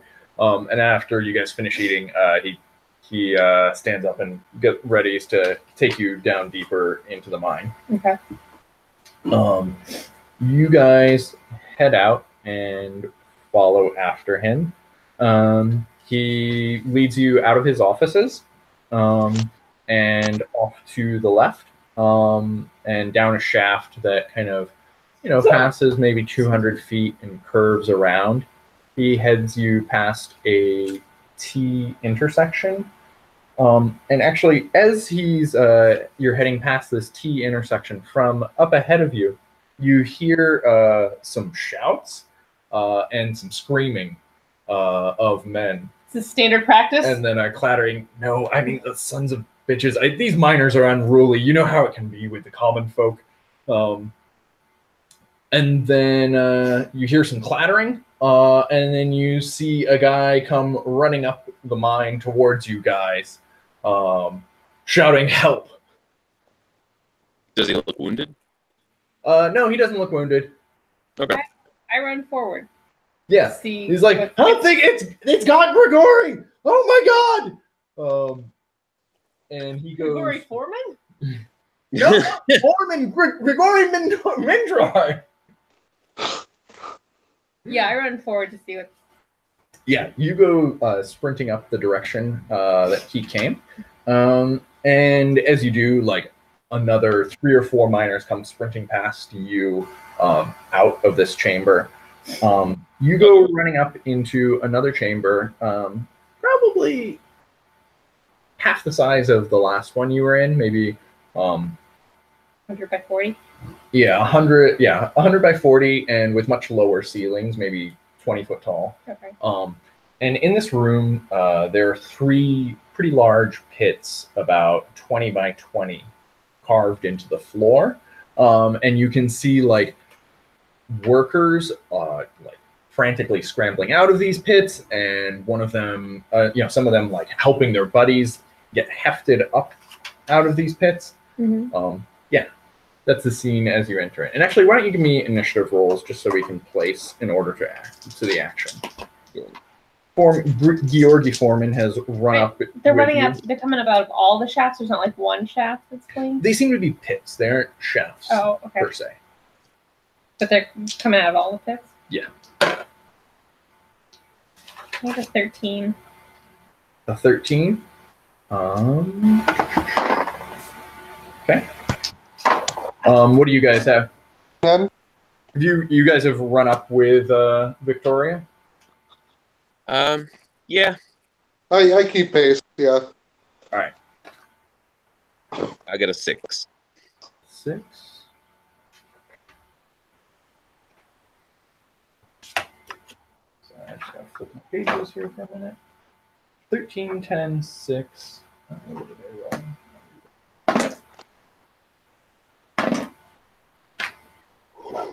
roll? Yeah. For Victoria, you act first. But I don't see anything yet. You see men scrambling up out of pits in this room. In particular, the nearest of the 3, Okay. which is probably about 30 foot from the entrance of the room here. Okay. I'll run up and. Yeah, you run up to the edge of this pit. Let's see, I've got Victoria, Oriana, and then Guru. Yeah, you sprint up to the edge of this pit. It looks like it's about 30 foot deep. Okay. And down at the base of the pit, you see like 2 dudes who are still scrambling up ropes. Mm-hmm. And then you see like a cleft in the wall of the pit. Mm-hmm. You can see the sparkle. It looks like there's some sort of vein that they're mining here. Mm-hmm. The cleft is probably about 2.5 foot wide. It's a bit narrow.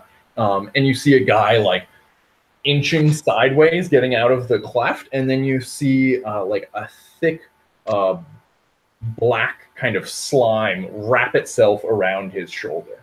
Oh no. Is everybody else out of the pit or getting out of the pit? There are 2 others who are getting out of the pit. Can I aid them so they go faster if I pull the rope? Yeah, you could grab one of these ropes and pull it up from the other end to aid one of them. Oh, are there multiple ropes? Yeah, there are 2 ropes. There's only 2. Okay. Yeah. Yeah, I'll aid whichever one's lower and start pulling his up. Okay. Yeah, there's like a little. Yeah, you start pulling up one of these ropes, and he comes up double speed, and with your action, you're able to pull him fully up. And that rope's now clear. Yeah, and that rope is now clear. And then it goes to you, Oriana. You're at the entrance to this about 100 foot by 40 foot chamber. And how far away is the... About 30 foot from the first pit that you can see Victoria standing at and furiously pulling a rope hand over hand. The first pit is 30 foot away from me?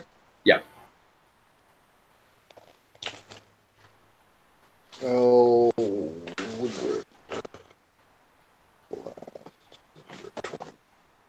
And this black slime, has it pulled down the miner? You can, if you run up to the edge of the pit, yeah, you can see this miner. There's like this thick black slime that has lashed over his shoulder and is wrapping around his torso, and he's like screaming like, "Oh no! Oh god!" All right, so I'll bonus action dash. Okay. And where are you dashing to? To the edge of the pit. Yeah. Your move action can get you to the edge of the pit. That's what I'm saying, is I'm using my dash instead of my move. Okay. Right, so I still have a move if I need to. I mean, either way, I guess. Right. Yeah. Let your move however you want. I mean, is there... If I look down in the pit, like, I can see this black ooze? Yeah, you can see this guy kind of at the trying to pull himself out of this cleft. And this ooze seems to be grabbing it. You can see kind of like an acidic haze coming up off of his clothes where it's lashed into him. And it's trying to pull him back in, and he's trying to pull himself out. Okay. I have an idea. It might not be the best one, so I just want to check something.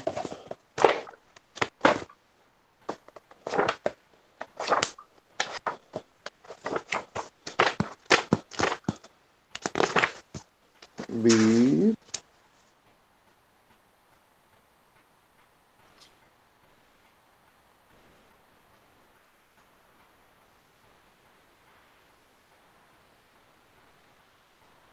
How many miners are trying to come up right now? There are 2 still down in there, including the one who is grappled right now. And Victoria has just cleared one who's up at the left. And there's one on the rope. You've just cleared him up to the edge. There were 2 on the ropes. Right. So there's one on the rope now. Yeah, he's like at the floor holding onto the rope. Okay. All right, I'll wait for that. I'm going to go ahead and use my Eldritch Blast. I'm going to try to blast it so that it lets go of the guy. Okay. I don't know if you want me to do like disadvantage or... I think you would need to do a called shot if you're trying to break him free. Yeah. Which I believe is -5. Okay. In that case, I'll also...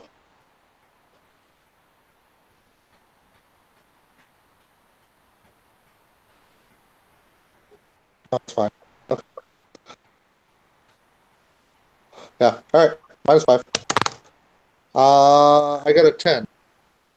You get a 10? Yeah, you hit. Cool. All right. I get 10 damage. All right, and this is force damage, you said?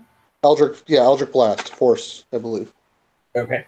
Yeah, you blast it, and the like pseudopod like snaps in half and breaks free, and the guy stumbles sideways out of the cleft, and you see him run over to the base of the wall.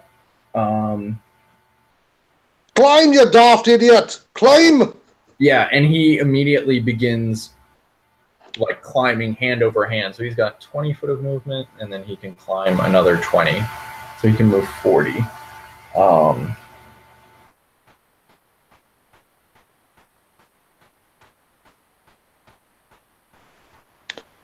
How large is the ooze? Yeah, it goes to its turn, and this like thick, gelatinous black form kind of wells out of this entire cleft. I don't like that. And just puddles down into the base of this pit. It's fills about a 10 by 10 area. It's a large thing. A large ooze. And it kind of rolls up over itself and begins rolling. Yeah, it hits to the far side and then begins rolling immediately up the wall. Oh, Christ. Like consuming the rope with acid as it follows up. And just sticks to the wall and rolls right up to the guy. And you can see it's beginning to touch his feet, and the acid is searing away at his boots. Not good. And let's see. I have an idea. I just need him to let go of the guy.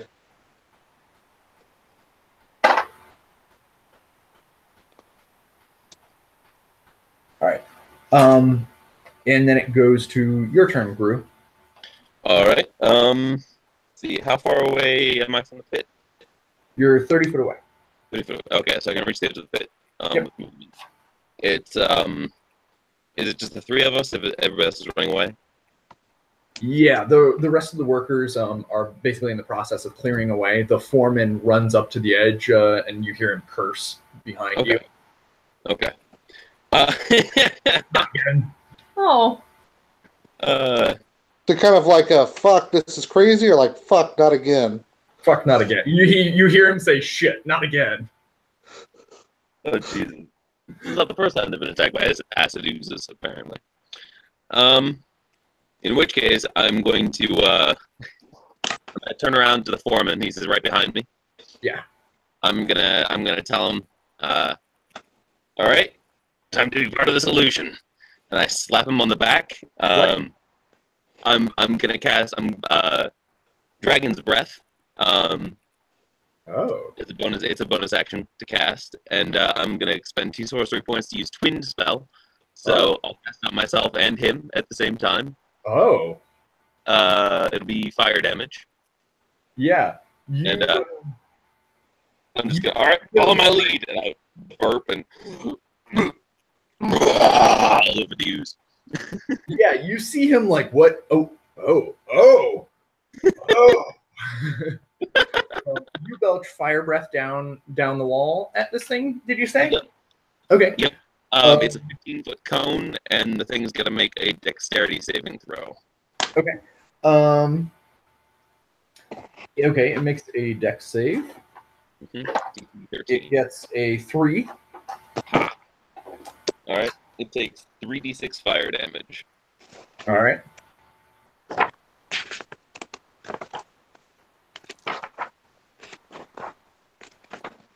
Oh shit. 6, 12, 13 points of fire damage. Damn. Nice. Yeah, you see this thing like kind of shrivel and wither where your fire cascades down onto it. And you see Georgi like roll up right next to you. And he takes in a deep breath and belches fire down at this thing. It gets a 12. Does that beat your save? 13 saving throw. 13? Okay, so it fails against him too. Why don't you roll damage for him? Okay. And after he belches fire down on this thing, you see him grin. He's like, oh, I like that. Oh, damn it. 4 fire damage on that one. 4 fire damage from him. Still getting the hang of it. Not quite as good as you. How did you get that much fire to come out of that little body? I guess I could see why you're charred all over. Hey, it's because he's a mining goblin. We already said this. Good Lord, I can see why she sent you. All right, and that's your turn. It goes up to your turn, Victoria. So is the miner still climbing? Yeah, There's just one. He's 10 foot below the lip now. Yeah, there's just one still in there. The one that you hauled up, he's turned and sprinted away. Okay. Is he impeded? No, he's panicking, and his like toes you can hear melting away as this thing rolls up the wall after him. I guess I'll use my action to pull him up too. Okay. You run over, grab his rope, and just pull him the rest of the way. He comes up away, and you can see like he's missing one of his feet where it got burned off, but he's otherwise alive and well. He's like, "Oh God, thank you! You saved my life!" And he begins like crawling away from the edge as quickly as he can. Okay, I'm gonna move. It's like, is it like filling the pit? No, Like black ooze, it's just rolling up. yeah, it's like stuck to the wall, and it's like rolling over itself up the wall. Okay. You can hear like a thick sucking sound, and like there's mucus that comes away where it comes away. I'm just gonna step back like 15 foot. Okay, you back away from the edge, and then it goes to your turn, Oriana. And both the miners are out of the pit. Both the miners are out of the pit. I'm gonna kind of like hover over the edge of the pit, Uh-huh. kind of judge the distance, take out the bead of force, and drop it right into the center of mass. Nice. Okay. Yeah, you take out a bead of force and pitch it right down. Give me your attack roll. It's actually a dexterity save. Okay. Oh. It gets a -1. Oh. It fails. Nice. Okay. You can see the stone kind of like smoking and searing where this thing comes away from it. And you see the stone melting away under it. Are we hearing anything from the other pits? No. You just see workers climbing out of those ones, but they don't seem nearly as panicked as the guys who were in this pit. Okay. 11 damage. All right. And a sphere of transparent force encloses the area for 1 minute. Any creature that failed to save and is completely within the area is trapped inside this sphere. How large of a sphere is it? It is a 10-foot radius sphere. Okay, so it is actually large enough to enclose it. Right. I was worried about capturing the miner, I see. so that's why. Okay. Yeah. This sphere blasts the thing and then encapsulates it. And there's a moment like the sphere of force goes through the wall, which after a moment you see the wall, the stone begin to like melt away until eventually there's just an empty sphere of this like kind of angry liquid that's rolling up against all the edges of the interior of the sphere. Okay, we've got Is a there minute. anyone else? Sorry. What's Is there anyone else trying to get out of the mine? Yeah, you look around. It looks like that cleft is where this issued from, and yeah, you've kind of removed the guy who was in most danger. You were saying something, Margaret? So we have a minute now to determine what to do with this thing. Right, that should give us some time. Slow it down a bit. Well done. Yeah, some of the guys coming out from some of the other pits, like seeing a moment of calm, come around and look and start like gaping at this thing. It's like, oh God, have you ever seen one this close before? This is incredible. I mean, it's at the Gotta bottom. get out of here. It's like it's 2/3 of the way up the wall. Why doesn't it fall? Does that help? The sphere, I believe the sphere of force is motionless. Yeah. Oh, Suspended. okay. You can push to move. You can pick up the sphere and move it. Actually, it only weighs 1 pound. Can you? Yeah. Oh. Regardless of what's inside, the sphere itself weighs 1 pound. You can Oh, pick it up. okay. In that case, Yeah, sure. Where could Well, an enclosed creature can use its action to push against the sphere's wall, moving the sphere up to half of the creature's walking speed. Sphere can be picked up, and the magic causes it to weigh only 1 pound. Yeah, so we could go. Do you want it? Let's go. Let's go grab it, eh? okay, yeah, it tries to move it, and then it ends up rolling back down to the bottom of the pit then. I yell at some of the guys to quick grab some ropes and nets if they have them. Okay, yeah, the guys who are gaping, like, run and grab supplies. It takes them 2 turns to come back with a couple of ropes and a net. What are we gonna do with it? Do We you don't have have anywhere any smelting close? No, we have to transport things down to the smelting facilities. We should just get the miners out of here and then kill it. Oriana like jumps down the pit, like kind of like grabs a rope and kind of like fast slides down, Okay. picks up the spear and kind of throws it up. It only weighs 1 pound, right? Oh, That's right. true. Yeah. That's true. Okay. Yeah, Oriana jumps down and throws it up. There's 2 turns. It's like a giant beach ball of ooze. Yeah, it is. And yeah, it kind of rolls and slushes as you pitch it up into the air, and it floats down. Do you have any furnace or anything?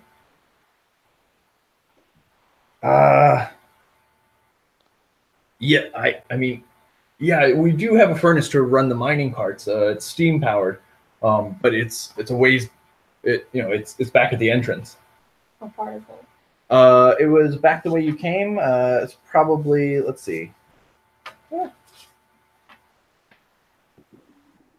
30 feet, 200 feet, plus 50 feet, so 280 feet. It's probably about 300 feet away from where you stand right now. It's 10, so 5 turns sprinting. Double round. Yeah, double move. Unless you. Oh, sorry. How much movement do you have, Oriana? I can dash every turn with cutting action. There you go. 6 foot. Yeah. All right, I guess Dash plus double move. 90. 90. I don't know. Damn. Okay. I don't know how. Yeah. So why don't you take it and we'll try to keep up with you. Yeah. Get you there in about 3 or 4 rounds. Yeah. Jesus. Yeah. All right. So that's it's going to take you how many rounds to traverse 300 feet? 4. Yeah, it depends. Do I move 90 foot? How does dash work? Dash doubles your movement speed. So if he dashes as a bonus action. Yeah, so you, as a bonus action, dash, which doubles your move. Yeah, so you can move another. Yeah. So if you double move and then dash. Yeah, I think you can move 90 feet. Jesus. Okay, so I move 90 feet and it takes me 3.5 rounds. Okay. So it takes you 4 rounds. 6 rounds of your beat of force have been consumed so far. You guys go trembling after him. Yeah. And you go sprinting back into this large entrance chamber, and you look over at the steam furnace that powers some of the mining cart tracks. You start shouting at them to open the belly of this furnace. And the dudes that are there shoveling coal are like, what the hell is that? What in God's name is happening here? I just opportunity to yell ahead, and I'm basically like, get those fires as hot as possible. Open up all the doors. Okay, yeah. So they pile on. You see them shoveling in extra coal, and then you go sprinting after up to them. One of them opens the holds the door open for you. And you pitch this thing in. Does it fit? Yeah. Yeah, it fits. They've got 2 or 3 guys working, shoveling coals in. You pitch it in, and there's a grated door, which they slam shut behind it. I yell at the guys on the bellows. I'm like, get those things moving. And you see these 2 guys, the 2 guys who were shoveling. Yeah, they start working the bellows. One of the guys who was shoveling is standing there awestruck. And the remaining 3 rounds pass. The remaining 4 rounds pass. And I think I can catch up in that time. Yeah, so you guys catch up, and the foreman catches up. How does your flame breath work? Is that gone? Oh, yeah, it only lasts for a minute. Yeah. But yeah, so just spend the last minute kind of stoking the fires. Oh, yeah, no, that'll work. Yeah, I'll help. Yeah, me and Jorg, the foreman, will be breathing into the fires, help stoke them. Okay. Yeah. In that case, if that's what you're doing, all right. So I'm gonna say the sphere breaks, and you hear a hideous shrieking from inside, This is fine, everyone. This is exactly how it's supposed to go. I'm going to say the fire base does 2d12. And then because both you and Georgi are breathing into it, it does an additional 66. Oh, Jesus. So, Jaeger, why don't you roll me 2d12 and Harden roll me 66. 9 from the 2d12. All right. And That's such shit rolling. Yeah, that's a low roll. Low roll. Do well, John. Do well. 15.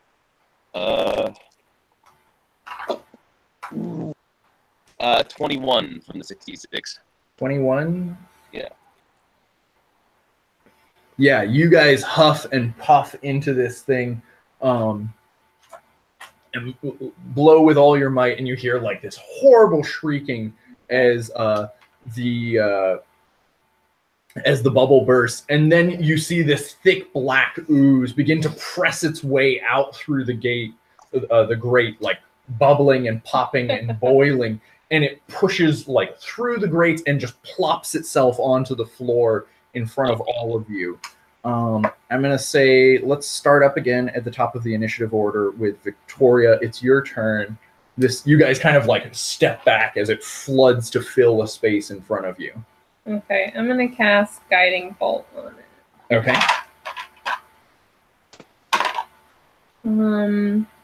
20, gentleman's 20.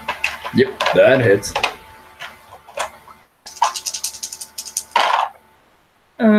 That's 16, 17, 18 damage. And there's advantage on the next attack against it, so it kind of starts glowing slightly. Yeah. Yeah, you blast it with radiant energy, and it kind of like whips around the other way. Oriana, it's your turn. Bonus action, Hexblade's Curse, Eldritch Blast. With advantage. With advantage. 17 to hit for 7 damage. Sorry, for 9 damage. 9 damage? Force. Yeah, you blast a hole in it, and like a chunk of it like plops off to the side and just withers and boils away. It goes to its turn. I'll also back up a little bit out of its range. It looks like it's in intense pain, and it's shriveled and blackened. How close were we when it, like, if I move back, am I? You can be anywhere you would like within like 30 feet of it. Okay, yeah, I do want to be kind of back from it. Okay, how far back do you want to be? Probably like 30 foot. Okay, you're 30 foot back. It kind of appears to writhe and look around. Let's see. I'm gonna go 1, 2, 3. It looks at you. One of its pseudopods lashes out at you, Oriana. Mm-hmm. And it gets a 23 to hit. That will hit. It does 6 plus.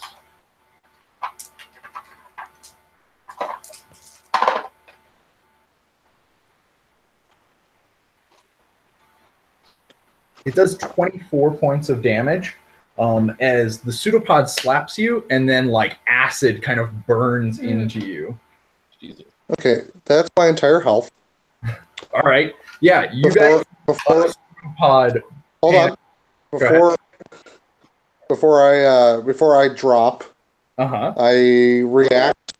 I'm damaged by a creature within 60 feet of me. I scream out, "I don't like being touched!" Dexterity save. Okay. It gets a 5. That fails. I do 10 damage with Hellish Rebuke. Yeah. So it slaps you with this searing acid pseudopod. You scream at it, and a burst of fire blasts into it. and what remains of it is splattered back across the kiln behind you. And these little searing gobs kind of shrivel and melt and burn away on the surface of the iron. Oh god. It's dead? It's dead. And then you collapse. Unconscious. I can't spare the dying on her.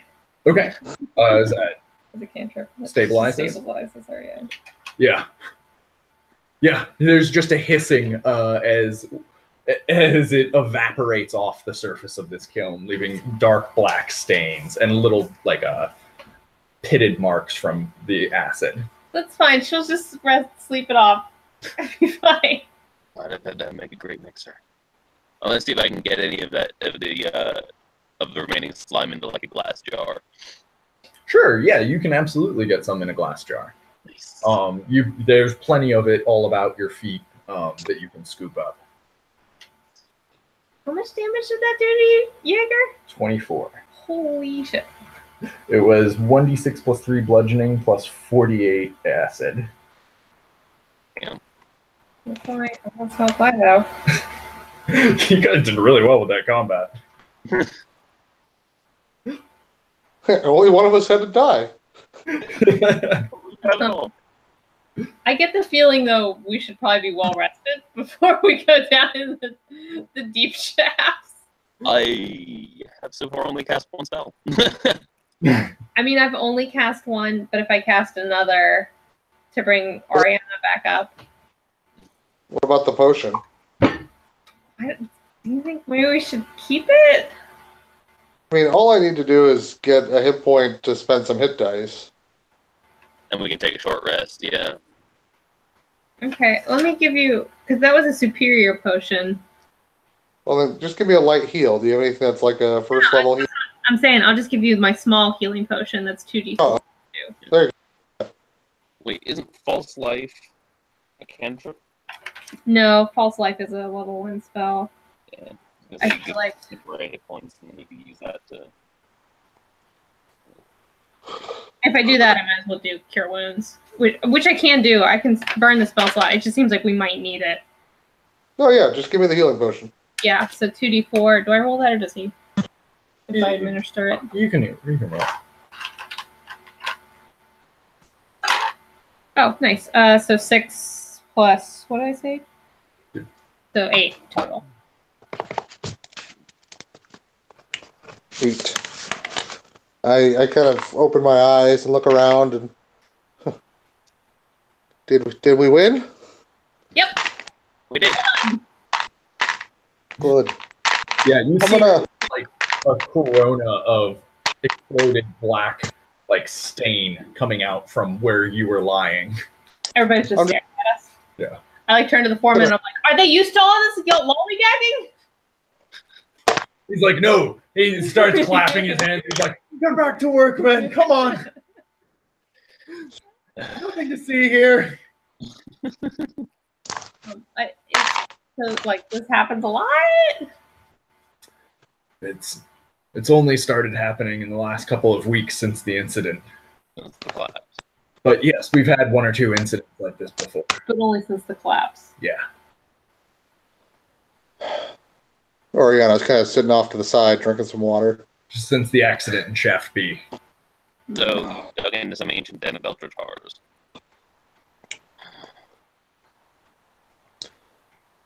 I'll be honest. Countess Daria was a little bit cryptic about the event. Tell us more. Well, to be totally honest, there's not that much I can tell you. None of the team that was stuck in the collapse survived at all. So none of them were able to report back on what happened. We were excavating a new deep tunnel, pursuing a rich vein of copper that we had found down there. It seems like they broke through to some sort of larger chamber in some way, and things just collapsed on top of them. We lost a few members of our cleanup crew as well, and after that, kind of stood back from it. Well, thank goodness for Countess Daria, who sent in some of her guardsmen to begin ensuring the safety of our miners. Forgive me, but you said that the miners found existing tunnels as they were mining? So far, that is what it appears what they've happened. Have you looked at these tunnels? I've been down there once, but mostly because on account of the danger. Countess Daria's guardsmen have taken over, and she's brought in some specialists. Just like us. Good. I wanted to make sure my colleagues were the right ones down there. I wanted to make sure you hadn't been. Very dangerous sorts down there. I'm glad that you all are here to take care of this. It's clearly beyond what I'm capable of handling. Nonsense! Look at you spitting fire with the best of us. Yeah, that's a pretty nifty trick. We could use some of that around here. But I hold out one of my my water skins of slurry to him. He takes it thinking it's like normal water. He's like, yeah, I am a bit parched. And he like takes the swig away. He's like, oh God, thank you. Yeah, I gotta get your diet right. Oh. All about it. What's in your canteens? Well, one of Groot's things is he only like eat. He doesn't eat. He mostly just drinks his nutrients. So it's mostly pureed whatever he's found to eat. It's Soylent Green, which we're gonna leave pretty big for now. Sure, it's a slurry. That slime though, which is probably good for spicing things up a little bit. You know, that rule could be good for the men. Might give them extra strength. They wouldn't have to take lunch breaks. They could work twice as hard. Why do you think he's a mining goblin? It all makes sense. Impressive.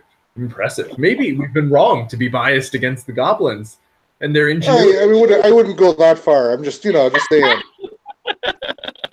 Victoria's looking very uncomfortable. She kind of adjusts her voice.